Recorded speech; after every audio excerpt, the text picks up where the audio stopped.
Dr. Elza Tiner, professor of English and Latin, may have found the key to unlocking a centuries-old mystery. Her research into medieval biblical texts has brought her to propositions that have been overlooked by some other scholars.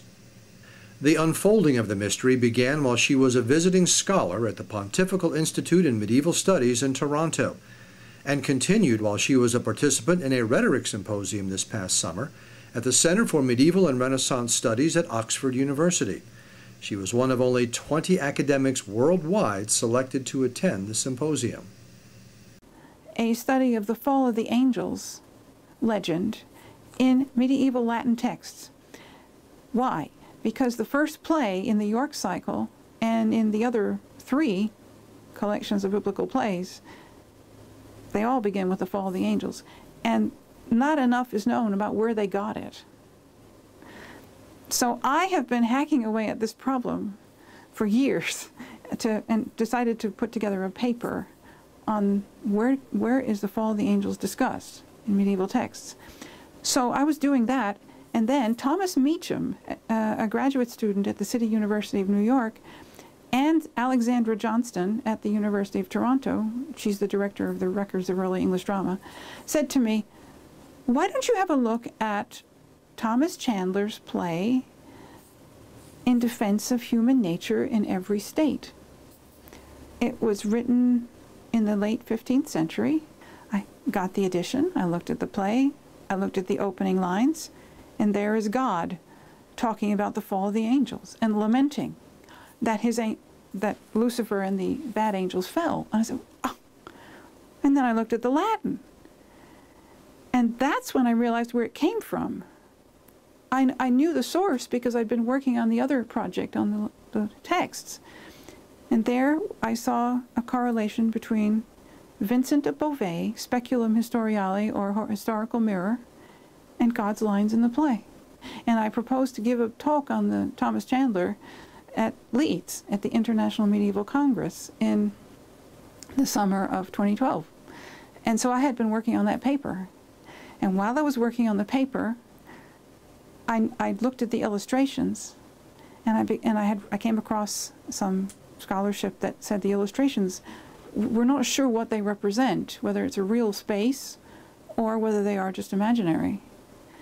And I looked at these and I said, they look like they come from a real space. This doesn't look imaginary. In fact, they look like suggestions of how to stage scenes in the play.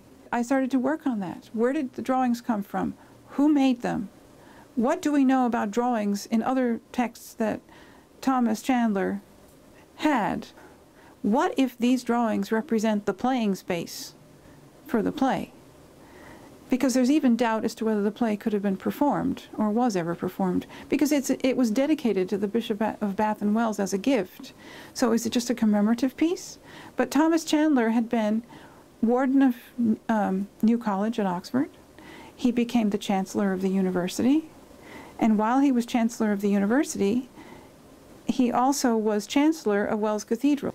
So if he was doing those things, is it possible that he had the play put on at Wells? And so I began to question that, and also look closely at the architecture of the backgrounds in the settings, or the architectural spaces in the play, in the illustrations.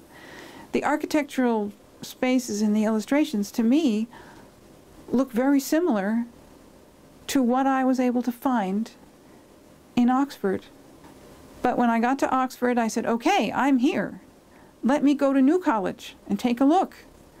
And I began to look at the carvings and the arches, which are very similar to the arches in the drawings. They have the same kind of shape, that 15th century arch. I went over there and I saw the antechapel and I said, there are oak screens in here that look like carved oak arches that look just very similar to the arches in the backgrounds to the drawings. But I would suggest that it is possible that the antechapel at New College is one potential space. So I went to Leeds to give my paper. And when I presented my paper, I showed the illustrations and made my argument. And Dr. Pamela King from the University of Bristol suggested that I look at some recent archaeological work that's going on at the Bishop's Palace in Wells, and it's led by Mark Horton, and he's also at the University of Bristol. She sent me a link to an article that he had about his work with an image, and the image is that of the head of a woman in the Bishop's Palace, where they had been working on some pipes and some plaster fell away, and there's this wall painting behind there. And Mark Horton identified the date of the headdress on the woman, and he also was able to make correlations between the drawing of Thomas Chandler presenting his manuscript to the Bishop of Bath and Wells, Thomas Beckington.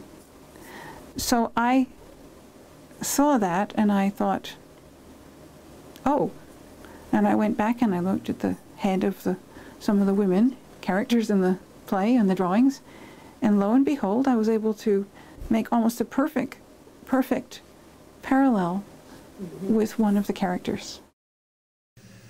A well-known and highly respected medieval scholar, Dr. Tiner is an excellent example of the outstanding scholarship of Lynchburg College professors.